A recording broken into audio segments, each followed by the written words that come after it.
Gracia suficiente. ¿Es en realidad la gracia de Dios suficiente para llevarnos a vivir nuevamente con Dios o como Él desea llevarnos a vivir nuevamente con Él? Absolutamente. Entonces, ¿cómo se manifiesta la gracia de Dios en Éxodo 34? ¿Cuál fue el pacto que estableció Dios en ese momento? ¿Y de qué pacto estoy hablando? ¿Entendieron los israelitas lo que Dios había hecho en ese momento? Estas preguntas las vamos a responder en la lección. El título es Gracia Suficiente, miércoles 3 de junio. Lección Arrepentimiento y Perdón, lección número 10. Versículo para memorizar: si confesamos nuestros pecados, Dios es fiel y justo para perdonar todos nuestros pecados y apartarnos de toda maldad. El folleto tiene por título Creciendo en nuestra relación con Dios, segundo trimestre de este año 2026. Entonces vamos a orar. Señor Dios, Padre nuestro que estás en los cielos, aquí estamos, oh Padre, una vez más delante de ti, agradecidos por tu misericordia y por tu bondad.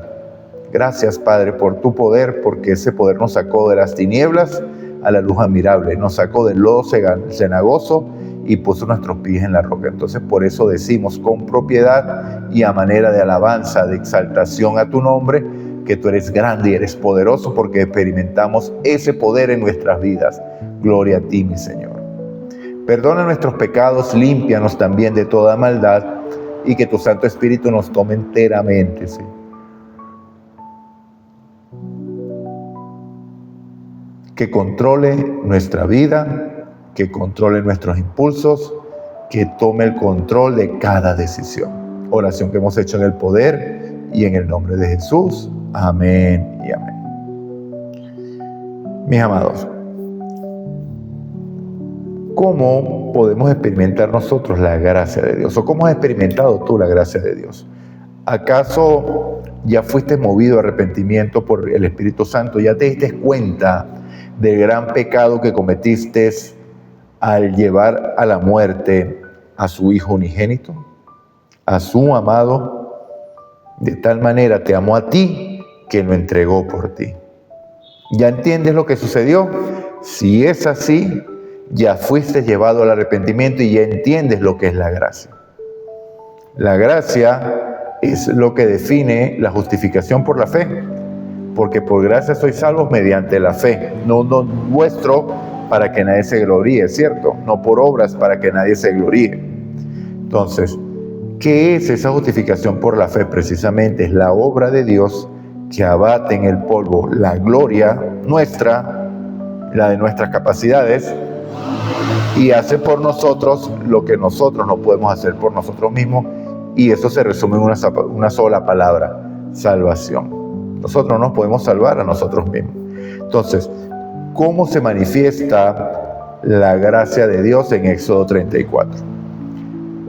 En el hecho de que después de haber el pueblo pecado corporativamente, en Éxodo 32, levantando una imagen, un becerro, cuando ellos mismos habían dicho, haciendo un pacto con Dios, ojo con esa palabra, haciendo un pacto con Dios, cuando Dios no había dicho que hicieran ningún pacto con Él, porque Dios solamente les presentó lo que Él había hecho, lo que estaba haciendo y lo que haría en ellos. Lo que pasa es que Dios tiene un solo tiempo verbal, que es hoy. O sea, ¿qué es lo que Dios estaba haciendo en ellos? Entonces Dios se presenta a ellos. Vieron como los traje en alas de águila y los traje a mí hoy. Así que si das oído a mi voz y guardas mi pacto, serás mi especial tesoro sobre toda la tierra y seréis un reino de sacerdotes y gente santa. La respuesta: todo lo que tú digas haremos. La respuesta: Moisés, que no hable Dios con nosotros para que no muramos, porque nos da demasiado miedo. Precisamente ese miedo los debió llevar a ver la gracia manifiesta de Dios en liberarlos de Egipto. La gracia manifiesta de Dios de liberarlo a usted y a mí de nuestro Egipto espiritual del pecado. Ayer decíamos que Jesús vino a salvarnos del pecado. Ya hemos sido salvos en de dos de las dimensiones. La condenación, porque el justo murió por mí, que soy injusto. Del poder, porque fui bautizado en su muerte y resucité con él en nueva vida, en vida espiritual. O sea que ya el pecado no tiene fuerza en mí. Ya Cristo puso separación entre la serpiente y yo para que ella no tenga poder en mí. Solamente tiene el poder que yo le otorgue.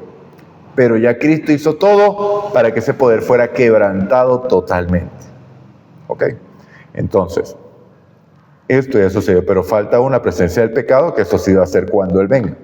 La presencia del pecado en este mundo. Entonces, ¿en qué momento se renovó su gracia? Cuando Dios le dijo a Moisés, mira, ven acá, este pueblo pecó. Este pueblo debería morir, e incluso se lo propuso. Deja que yo elimine este pueblo y voy a poner un pueblo mejor. Te voy a dar un pueblo mejor a ti. Pero Moisés, postrado en tierra, clamó, si los raes a ellos, ráeme a mí también de tu libro. Pero Dios es justo y Dios no puede hacer eso. El que pegue contra mí, ese raeré yo del libro, dijo el Señor. ¿Ok? El que peque, el que no se deje convencer por la obra de su Espíritu. Entonces vemos que Dios les ofreció renovar el pacto que ellos habían quebrado por querer hacer un pacto con Dios, porque el que iba a pactar era Dios, porque hay un solo pacto, el pacto eterno, el pacto sempiterno, el pacto que hicieron dos seres eternos, el Padre y el Hijo, porque ellos sí pueden pactar porque están en igualdad de condiciones. El Padre y el Hijo acordaron que cuando el hombre pecara, porque no es que si el hombre pecara, porque ellos saben el fin desde el principio, no lo causan, pero debe dejar el Padre en su amor, porque el fundamento de la libertad es el amor, debe dejar que las criaturas actúen conforme a su libre conciencia, pero tenía un plan para reconciliar. Y ese es el pacto que Dios está renovando aquí, el pacto eterno. Porque el primer pacto, el que era yo cumplo para recibir, ya se había sido roto. Entonces, cada vez que usted le dice a Dios, voy a pactar contigo, mire, y esta vez no te voy a fallar, amado, vuelve a fallar, ¿o no? Porque si es un pacto que estás haciendo en la carne, con tu fuerza, y la carne no puede agradar a Dios, ni lo hará, ni cumplirás. Y acuérdate, cuando hagas votos a Jehová, cúmplelos presto para que no se te inculpe de pecado, porque si dices algo, has de cumplirlo, porque estás ofreciéndole algo a Dios. Pero Dios sabe que no puedes cumplir porque la ley es espiritual. Solamente Él en ti es que puede lograr todas estas cosas. Y de eso se trata el pacto.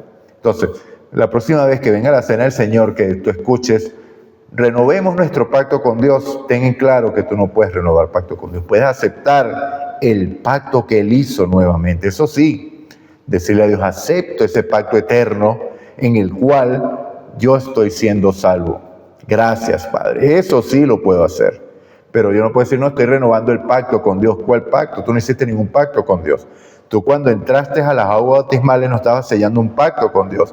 Estabas manifestando públicamente que le crees a Dios.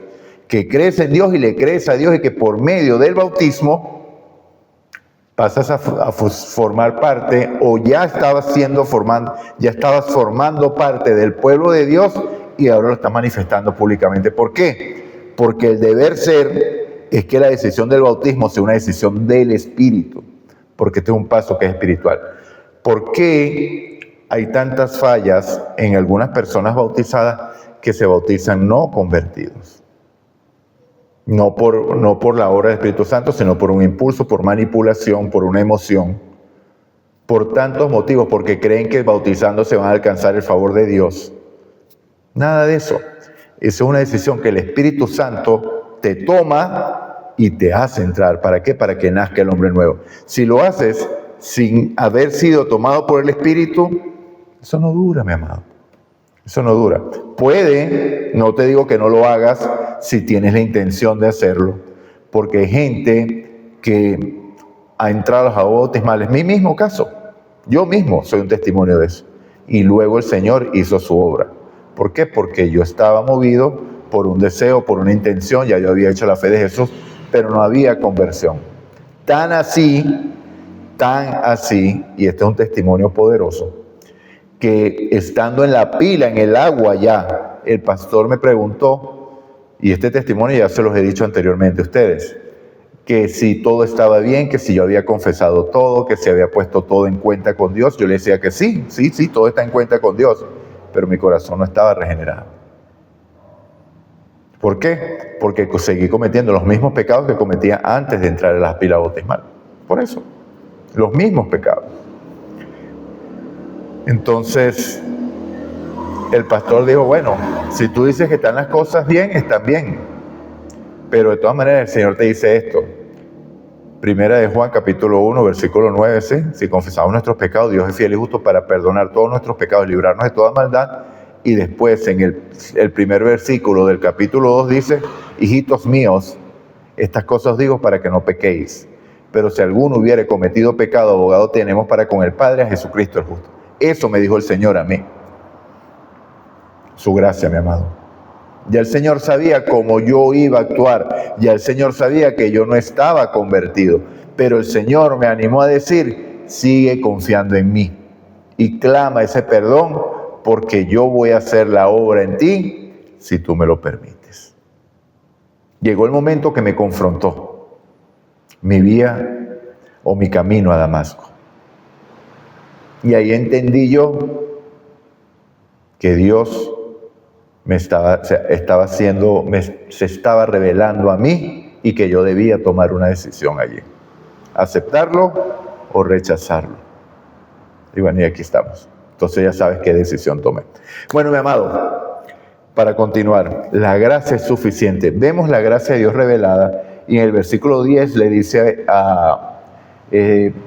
Dios a Moisés que mira que yo voy a hacer un pacto delante de todo tu pueblo. Yo voy a hacer un pacto, dice el Señor. Yo, no ustedes. Yo voy a hacer el pacto delante de todo tu pueblo. Haré maravillas que no te han sido hechas en toda la tierra ni en nación alguna, y verá todo el pueblo en medio del cual tú estás la obra de Jehová, porque será cosa tremenda que yo haré contigo. ¿Y cómo bajó Moisés de allí? Con un brillo en el rostro. Producto de estar con Dios.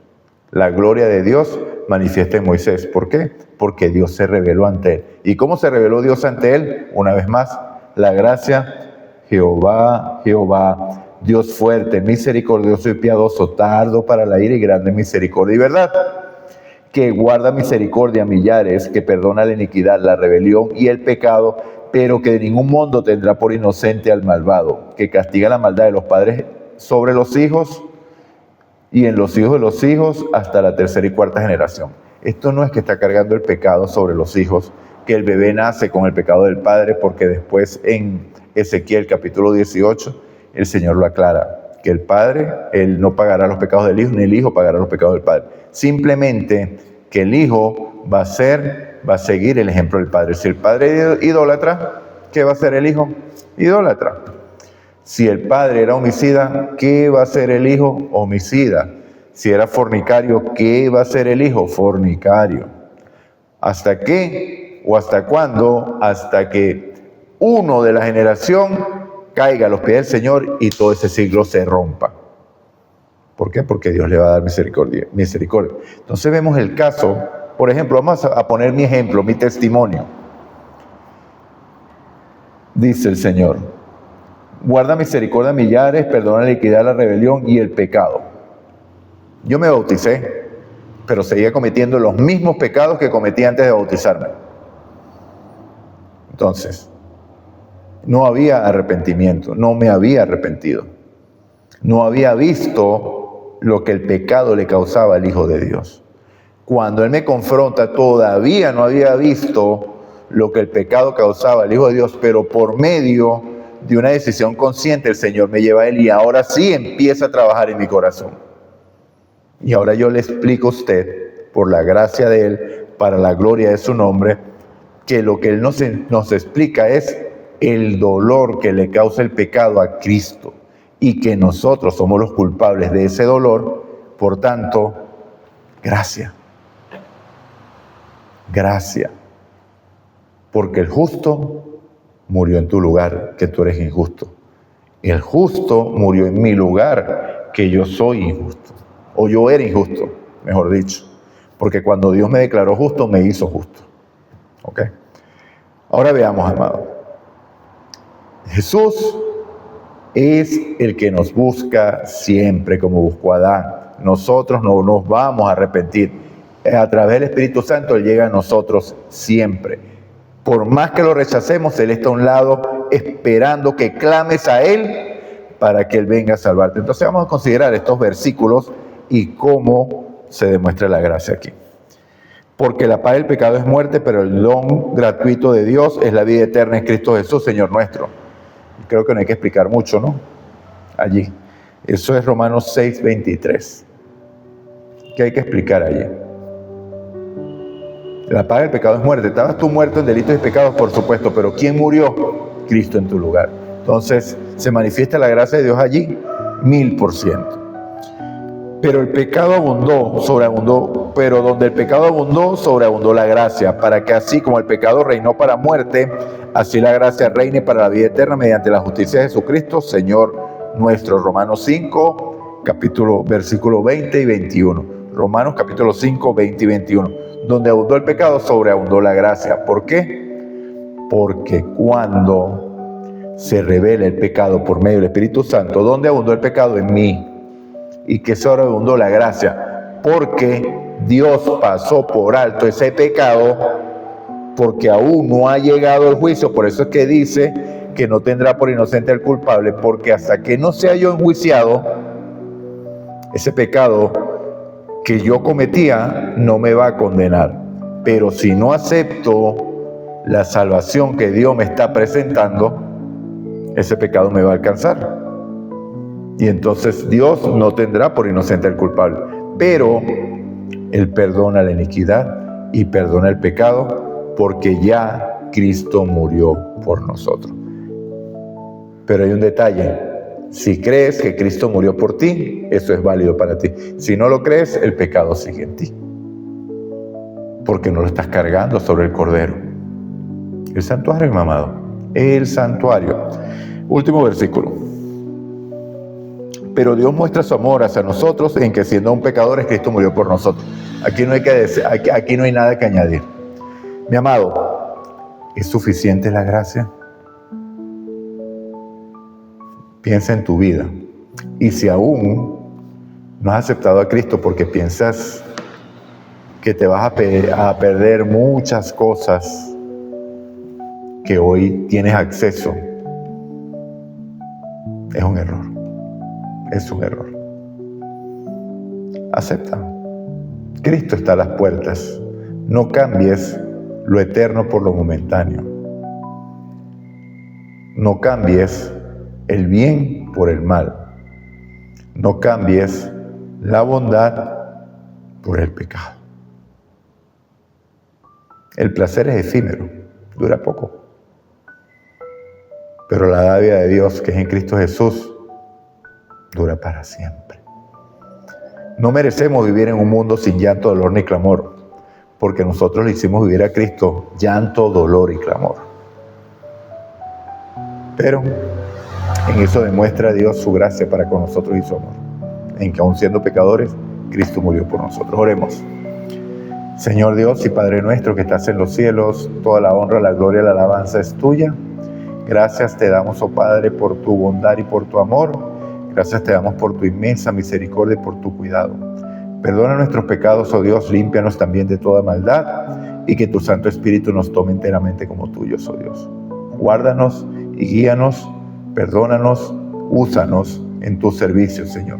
Eso es algo que tenemos tiempo que no clamamos, Señor. Úsanos, tómanos enteramente como tuyo y llévanos a donde tú quieras, para que podamos, Señor, glorificar tu nombre, llevando tu palabra y sobre todas las cosas llevando ese amor que revelaste en nosotros, Señor. Gracias, Padre, te damos por tu amor y por tu misericordia y por tu bondad.